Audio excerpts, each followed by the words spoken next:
Halo anak-anak, apa kabar semuanya? Tentunya harapan Bu Guru kita semua dalam keadaan baik dan sehat. Baik, hari ini Bu Guru akan membawakan materi pelajaran seni budaya.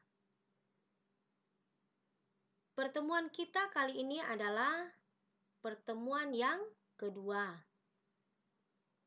Nah, jangan lupa kalian mengabsen di classroom-nya dengan pertemuan kedua.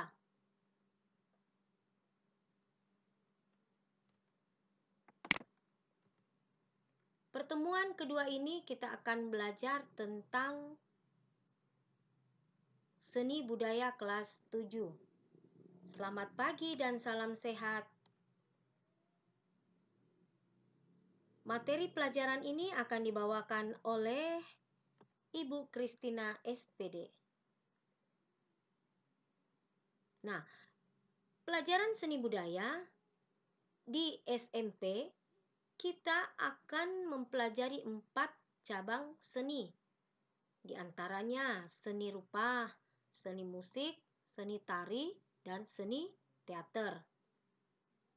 Nah, pada saat kalian di SD, tentunya kalian sudah mempelajari keempat seni tersebut.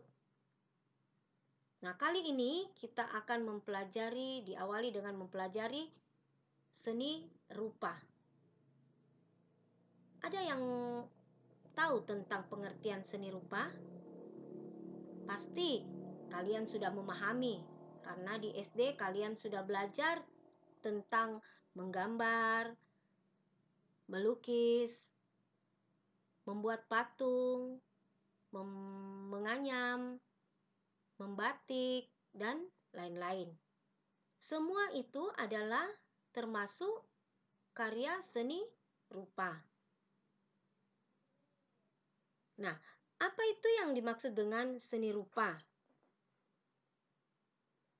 Seni rupa adalah cabang seni yang menciptakan karya seni dengan media yang bisa dilihat dengan mata dan dapat dirasakan dengan indera peraba. Selain itu, seni rupa juga dapat disebut sebagai karya seni yang dapat dinikmati oleh masyarakat umum. Jadi karya seni rupa itu saya sudah paparkan tentang pengertian seni rupa.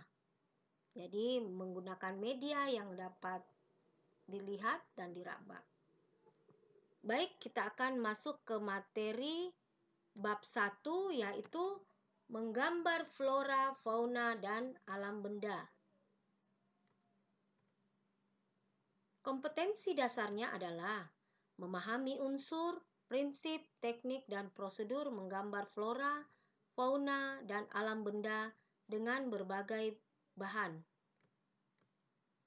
Tujuan pembelajaran adalah mengidentifikasi gambar 2 dimensi, memahami pengertian menggambar, dan objek menggambar.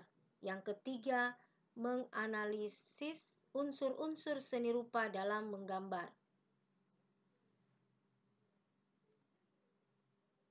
Alam merupakan sumber belajar yang tidak pernah habis untuk digali keanekaragaman. Flora dan fauna dapat menjadi sumber inspirasi dalam menggambar. Selain flora dan fauna, benda-benda alam juga dapat dijadikan sumber inspirasi dalam menggambar.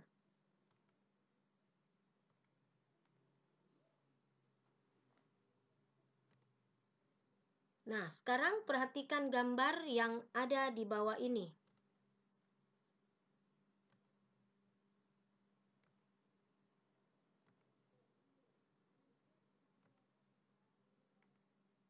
Ya. Keenam gambar ini kalian amati. Setelah itu, kalian jawab pertanyaan di bawah ini sebagai tugas pertama. Yang pertama, Sebutkan gambar yang termasuk flora, fauna, dan alam benda. Yang kedua, apa perbedaan kedua gambar flora? Dan yang ketiga, apa perbedaan kedua gambar fauna? Yang keempat, apa perbedaan kedua gambar alam benda?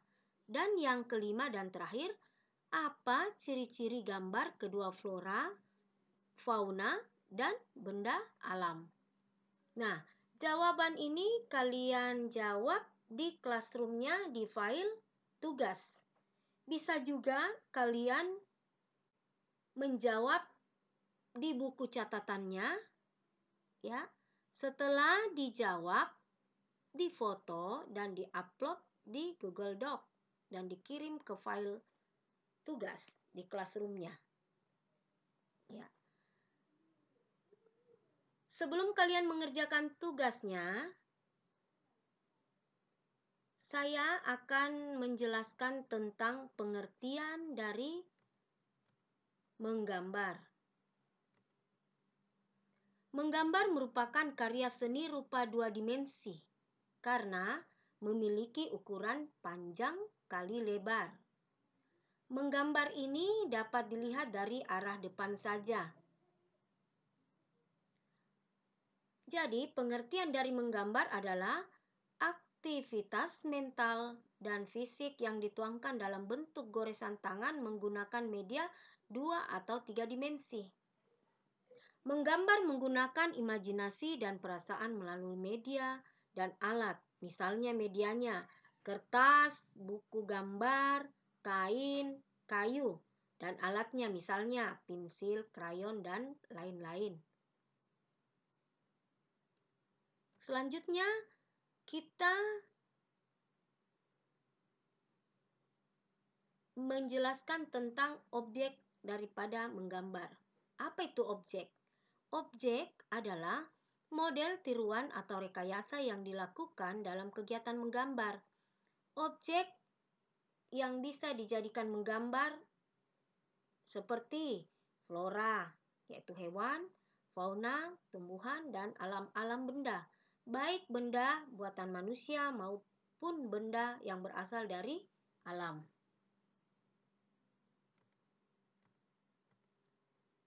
Sebelum kita menggambar, kita akan membahas dulu unsur-unsur daripada seni rupa atau unsur-unsur daripada menggambar.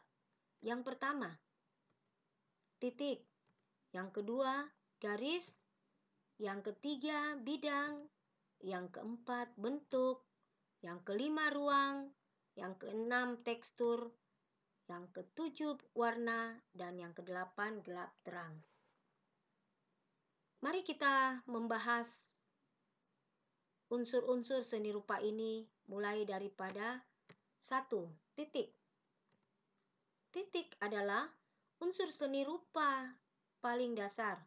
Titik berada pada dimensi 1 dan titik juga merupakan unsur paling kecil dalam membentuk garis, bentuk, dan bidang.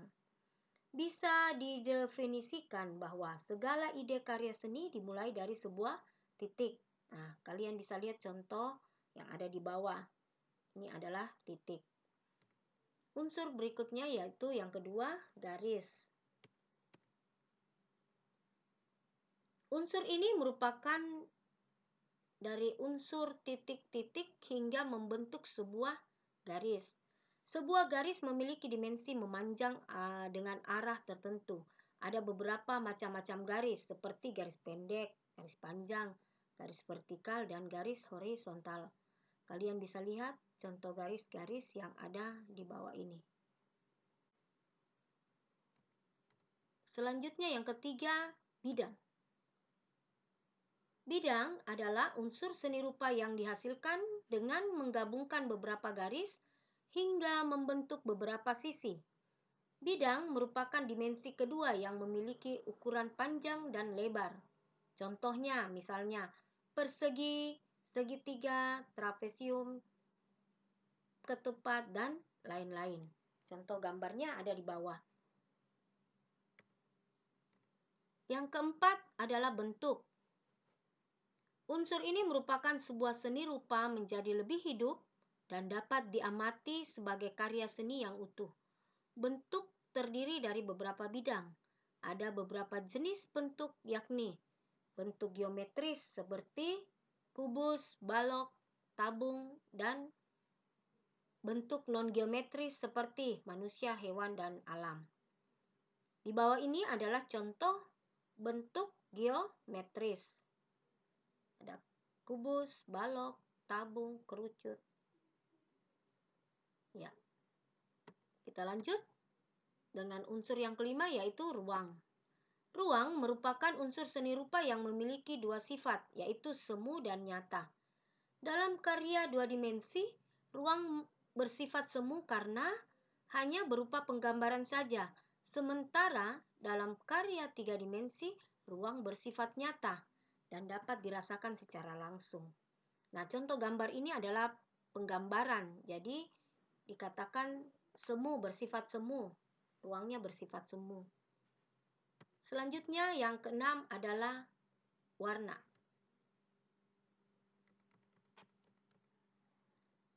Warna membuat karya seni lebih hidup dan ekspresif. Berdasarkan teori warna terhadap cahaya, terdapat 7 spektrum warna. Dalam teori warna seni rupa, terdapat teori warna pigmen, yaitu pengelompokan warna sebagai berikut. Yang pertama, ada warna primer, yaitu warna dasar atau pokok. Contohnya merah, kuning, dan biru.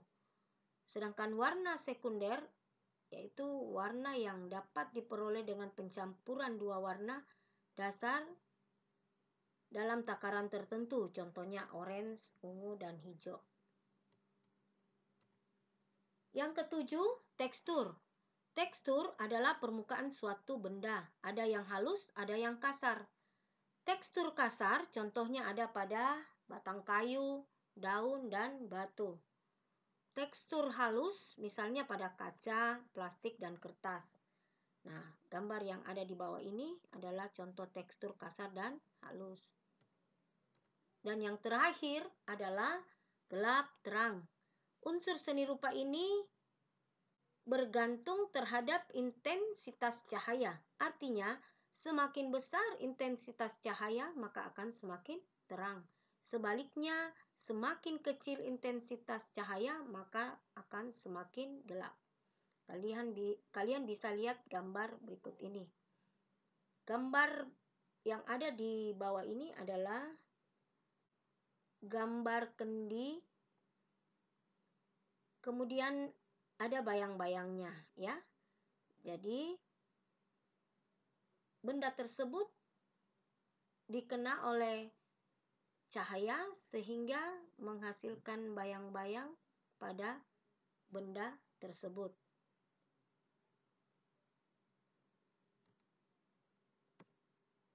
Sekian dan terima kasih. Sampai jumpa pada pertemuan berikutnya tentang prinsip, teknik, serta prosedur menggambar. Jangan lupa mengerjakan tugasnya 5 nomor ke dalam classroom-nya masing-masing.